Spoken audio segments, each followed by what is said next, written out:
আলাইকুম, আশা করছি সবাই ভালো আছেন। আলহামদুলিল্লাহ আমিও ভালো আছি। তো প্রবাস জীবনের 1 মাস কেটে গেল। এই 1 মাসে এক্সপিরিয়েন্স কেমন ছিল বা কিভাবে এলাম বা কোথায় কোথায় ঘুরলাম, বিস্তারিত আজকের ভিডিওতে আলোচনা করব। সম্পূর্ণ ভিডিও জুড়ে থাকছি আমি মোহাম্মদ জিকরুল বারী চৌধুরী। তো চলুন আমার এক্সপিরিয়েন্সটা আপনাদের সাথে শেয়ার করি। আমার ফ্লাইট ছিল 29শে সেপ্টেম্বর রাত 11টায়। তো আমি আর আমার পরিবারের সদস্যরা 28শে সেপ্টেম্বর ঢাকা চলে যাই। তো ঢাকা যাই হচ্ছে আমরা মূলত ট্রেনে করে। তো এর জন্য আমরা 28শে সেপ্টেম্বর সকাল 5টায় চট্টগ্রাম রেলওয়ে স্টেশনের উদ্দেশ্যে রওনা হই। তো সকাল সকাল রোডে কোনো গাড়ি ছিল না, তাই আমরা 45 মিনিটেই চট্টগ্রাম রেলওয়ে স্টেশনে পৌঁছে যাই। তো স্টেশনে পৌঁছানোর পরে এক ভাই আমাদেরকে আমাদের ব্যাগ ট্যাগগুলো ট্রেনে তোলার জন্য হেল্প করলো। তো আমরা যেহেতু অনেক আগেই স্টেশনে পৌঁছে গেছি, তো আমাদের ট্রেন ছাড়ার সময় ছিল সকাল 7টায়। এর জন্য আমরা প্ল্যাটফর্মে বসে অনেকক্ষণ ওয়েট করতে লাগলাম, ট্রেনে বসে ওয়েট করতে লাগলাম। সবার মনটা অনেক খারাপ ছিল তখন।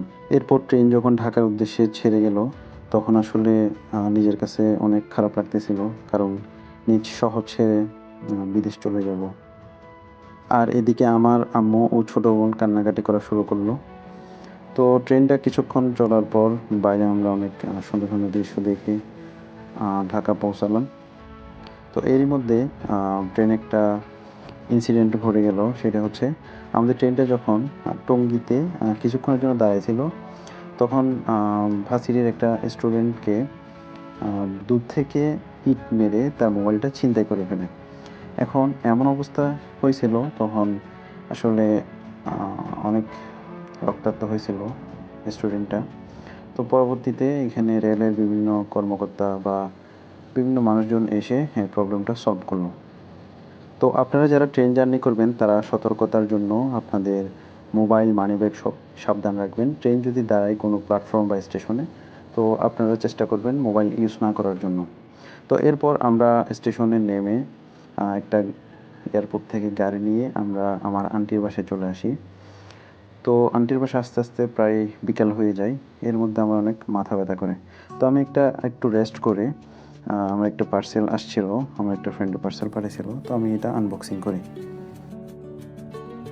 তো যাই হোক, সেদিন রাতটা কোনো রকমে কাটালাম।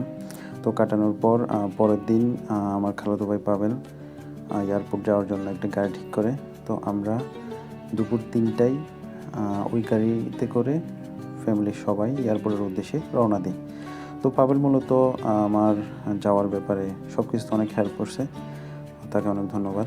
তো আমাকে বিদায় জানানোর জন্য আমার আন্টিরা, আমার কাজিনরা, মূলত যারা ঢাকায় ছিল বা চট্টগ্রাম থেকেও অনেকজন গেছিল, আমার কাজিনরা, আন্টিরা, তো সবাই মোটামুটি আমাকে একটা বিদায় দেওয়ার জন্য এয়ারপোর্টে গেছিলো।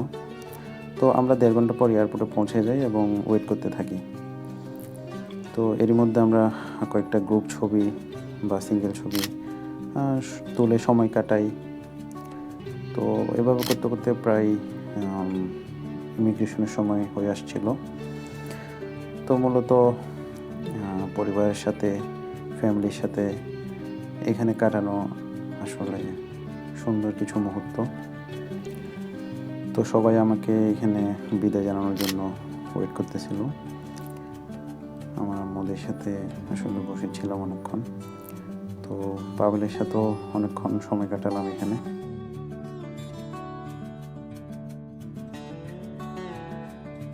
তো এটা হচ্ছে একদম শেষ মুহূর্ত, যখন সবার থেকে বিদায় নিয়ে আমি বোর্ডিং পাসের জন্য দাঁড়াবো।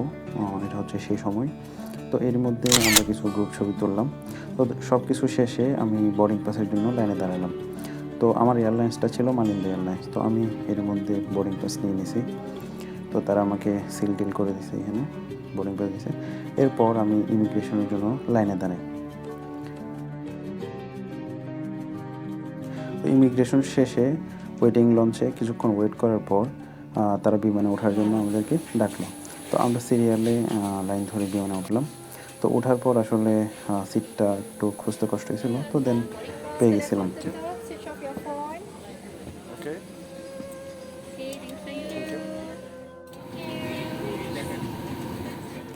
তো সিটে বসার পর আরও কিছুক্ষণ সময় বাকি ছিল। তো এরই মধ্যে সবার থেকে বিদায় নিলাম, কল করলাম। তো আমার সিটটা মূলত উইন্ডো সিট ছিল, তো উইন্ডো দিয়ে আসলে সব কিছু দেখতেছিলাম চারপাশ। তো এরপর আমার ফ্লাইটটা যখন টেক অফ করলো, দেন আকাশে আসলে কিছুই দেখা যাচ্ছিল না, কারণ তখন হচ্ছে রাত ছিল। তো প্রায় 3.5 ঘন্টা পরে আমাদের ফ্লাইটটা, আমাদের বিমান কুয়ালালামপুরে ল্যান্ড করলো। এরপর ইমিগ্রেশনের জন্য লাইনে দাঁড়ালাম। তো ইমিগ্রেশন আসলে বেশিক্ষণ সময় লাগেনি, 2-3 মিনিট ইমিগ্রেশন হয়ে গেছে। তো এরপর এয়ারপোর্টের ফ্রি ওয়াইফাই দিয়ে সবাইকে কল করে জানিয়ে দিলাম, এবং ওইখান থেকে একটা গাড়ি নিয়ে আমি আমার বাসার উদ্দেশ্যে রওনা দিলাম। তো বাসায় এসে পৌঁছালাম, এবং সকালবেলা আমার একটা ভাইয়ের সাথে এখানে নাস্তা করে নিলাম। এটা হচ্ছে ইসমাইল ভাই, ওনার সাথে আমি আসলে কাজ করি, রিসার্চের কাজ। তো এরপর এখানে এসে আসলে চাটা খেলাম, চাগুলো দেখতে অদ্ভুত মনে হচ্ছিল। তো পরে সেদিন ছিল শুক্রবার, প্রথম জুমা পড়ার জন্য বের হলাম। তো এরপর এটা ছিল আমার বন্ধু, আসলে তার অবদান অনেক। তো যাই হোক, দুপুরবেলা লাঞ্চ করে নিলাম নামাজ পড়ে এসে। তো লাঞ্চ করলাম মূলত গরু দিয়েই। এরপর এখানে কি আইসকুল না কি এটা খাইলাম। তো দেন আসলে রাতে আমরা একটা প্রোগ্রামে গেছিলাম। আসলে আমি এক প্রকার লাকিই ছিলাম, কারণ আমি এখানে আসার সাথে সাথে অনেকগুলো দাওয়াত পাচ্ছিলাম। তো এখানে আসলে তাবলিগের প্রোগ্রাম ছিল, তো এখানে সবাই মিলে একসাথে খেলাম। দেন রাতের পরিবেশটা দেখতে লাগলাম, আসলে অনেক সুন্দর ছিল তখন। তো পরের দিন আমি নিজেই রান্না করলাম এবং খেলাম, আসলে জীবনে প্রথম রান্না। যাই হোক, মোটামুটি খেলাম। তো এখানে আসলে আজান শোনা যায় না, তো যার কারণে একটা অ্যাপের মাধ্যমে আমরা আজানের ব্যবস্থা করলাম। দেন ওই দিন রাতে আমরা একটা প্রোগ্রামে গেলাম, আমাদের কিছু ভাই এখানে বিদায় নেবে, অর্থাৎ এদের পিএইচডি কমপ্লিট হয়ে গেছিলো। তো দেন এখানে কিছু সেলিব্রেশন হলো, কেক টেক কাটা হলো, ভালো খাওয়া দাওয়া হলো। তারপর ওনাদের বাসার আসলে ভিউ দেখতেছিলাম, আসলে খুব সুন্দর একটি ভিউ, রাতে জোনাকির মতো লাইটগুলো জ্বলছে। তো আসলে হাই রাইজ বিল্ডিং থেকে বাইরের ভিউ দেখার মজাই আলাদা। দেন এখানে কিছুক্ষণ সময় কাটানোর পরে আমরা গ্রেব নিয়ে বাসায় চলে আসলাম। আমি যখন মূলত মালয়েশিয়া আসছিলাম তখন ছিল আসলে বন্ধের দিন, যার কারণে আমি মেডিকেলটা করতে পারিনি। তো মেডিকেল না করলে আসলে অ্যাডমিশন, ভিসা কিছুই হবে না। এর জন্য আমি পরের দিন ভার্সিটিতে আসলাম। তো ভার্সিটিতে এসে আমি মেডিকেলটা কমপ্লিট করে নিলাম। তো আমাদের ভার্সিটিতে আসলে মেডিকেলের সব কিছু নাই। দেন আমরা যা যা আছে এগুলো করে গ্রেব নিয়ে অন্য আরেকটা মেডিকেলে গেলাম, অর্থাৎ আমাদেরকে একটা প্রাইভেট মেডিকেলে তারা পাঠালো।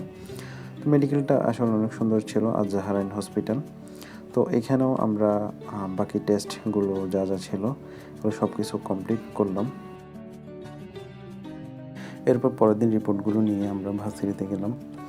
দেন দুপুরে লাঞ্চ করলাম, প্রথম ক্যাফেটেরিয়াতে লাঞ্চ করলাম।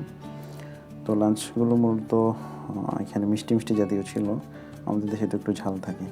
এরপর মসজিদ থেকে আসলে আমাদের কিছু তাবরক দিয়েছিল, তো এগুলো বেশ মজাদার। এরপর ওই দিন ছিল শুক্রবার, অর্থাৎ সেকেন্ড শুক্রবার। এরপর এখানে কিছু পিঠা দিয়েছিল মসজিদে। তো আমি মালয়েশিয়ায় যাওয়ার পর আমার অনলাইন থেকে কিছু প্রোডাক্ট অর্ডার করি, সেগুলো আমাদের মেল বক্সে দিয়ে যায়। তো ব্যাপারটা আসলে ইন্টারেস্টিং, এখানে বাসায় যায় না, এখানে সব কিছু মেল বক্সে দিয়ে যায়। তো যাই হোক, আমরা এর মধ্যে ম্যাকডোনাল্ডসে একটা আইসক্রিম খেলাম, আইসক্রিমটা অনেক মজাদার ছিল। এগুলো ছিল আমাদের ক্যাফেটেরিয়ার নাস্তা। তো এগুলো মূলত মিডিয়াম কোয়ালিটি ছিল, আমাদের দেশের মতো তো ঝাল না। তো যাই হোক, ক্যাম্পাসে ঘুরলাম, বিভিন্ন জায়গা যেহেতু নতুন, সব কিছু ঘুরে ঘুরে দেখতেছিলাম।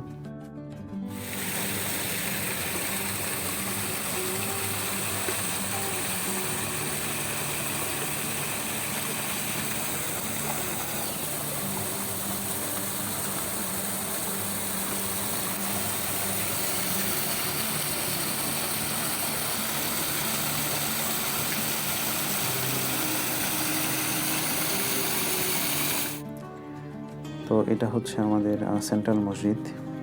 তো এর মধ্যে আমরা পিৎজা খেতে যাই। পিৎজা খেতে যাই না, মূলত একটা পিৎজা পার্সেলের জন্য যাই। তো দেন ওখানে আমরা সবাই মিলে একটা পিৎজা খাই, আর 3টা পিৎজা আমরা পার্সেল নিয়ে আসি। তো পরের দিন আসলে ল্যাবে যাই, ল্যাবে গিয়ে ল্যাবটা দেখতেছিলাম, যেহেতু ফার্স্ট টাইম সেহেতু ল্যাবে কিছুক্ষণ সময় কাটালাম বড় ভাইদের সাথে। তো দেন আসলে সব কিছু ঘুরে ঘুরে দেখতেছিলাম ল্যাবের জিনিসপত্র।